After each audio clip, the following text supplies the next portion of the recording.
Last week, I was meeting with a couple who was just stepping into retirement.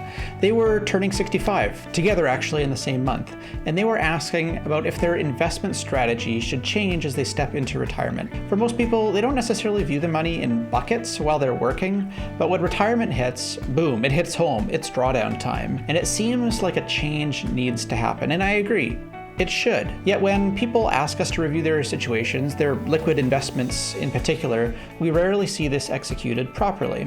So in this video, we're going to dig into this crucial topic for those of you who are, say, 55 years old, maybe nearing retirement here in Canada. We're going to look at the 3-bucket retirement withdrawal strategy. But first, if we haven't met, I'm Steve Willems. I'm a wealth advisor with the Willems Wealth Planning Group out here in BC.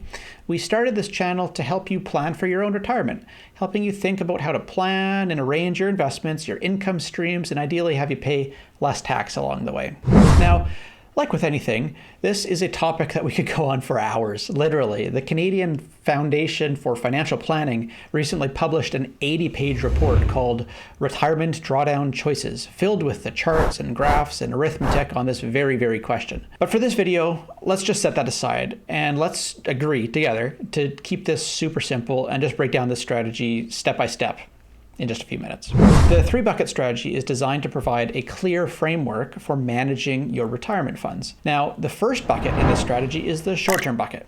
This is where you're going to keep your immediate needs covered. Money you're going to need to draw on over the next 1 to 2 years in retirement. In this bucket, you'll use investments that are designed for preservation primarily. With this money, you don't necessarily care as much about the return on your money. You rather care about the return of your money. So the specific investments might be high interest savings accounts, pure cash reserves, perhaps maybe short duration bonds. Long-term GICs would be inappropriate because you don't want to lock up the capital over 5 years if you're going to need to draw on it in the next 2 years.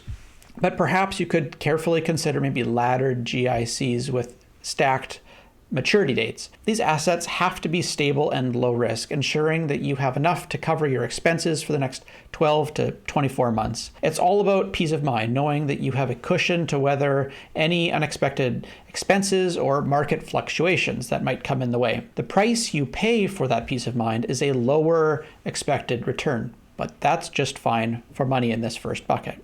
Moving on to the second bucket, the medium-term bucket. This is where we look for assets that produce a higher level of income. Think of longer duration bonds, dividend-paying stocks, higher yielding bonds, and other investments that generate consistent income. The income generated here can be used to replenish the first bucket as needed. This income serves as a bridge or as a financial seesaw, ensuring that you have a reliable source of income while also allowing your long-term investments to grow and flourish, balancing between your short-term cash flow needs and your longer-term grow my money goal. Now, as we look at the third bucket, for a lot of people, before they can even think about how much money they need in each bucket, they first need to answer a much more important question. Do I have enough? Am I on track? So to help you get answers to that question, do I have enough, we've put together a short quiz for you to complete. I'll put a link down here in the description for you to access that. If this is you, give it a look, fill it out, and we'll film a short 3-minute video, custom tailored based on the data that you give us to help you answer that question of, do you have enough? Are you on the right track? Now, the third bucket and the final bucket, the long-term bucket. This is where we embrace a higher level of risk for potentially higher returns. Here we're looking at funds or ETFs that hold stocks or shares of companies, the stock market, or equities as they're often called.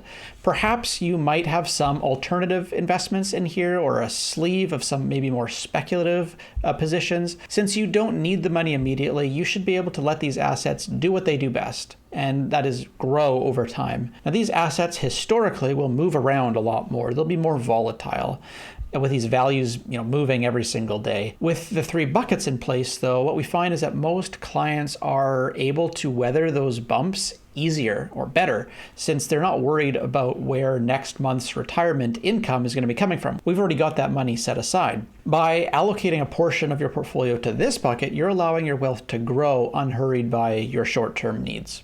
One quick note that's worth mentioning too, for Canadians specifically, there's an added layer to consider, and that's tax efficiency. You should structure your buckets to be tax efficient by understanding how different assets are taxed. So for instance, Canadian dividends and capital gains could be more tax efficient than interest income, which might influence where you place certain investments. We'll cover this idea more in future videos.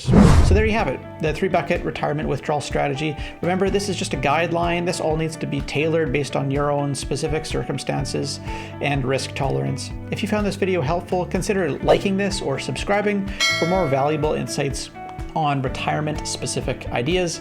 We'll see you in the next video.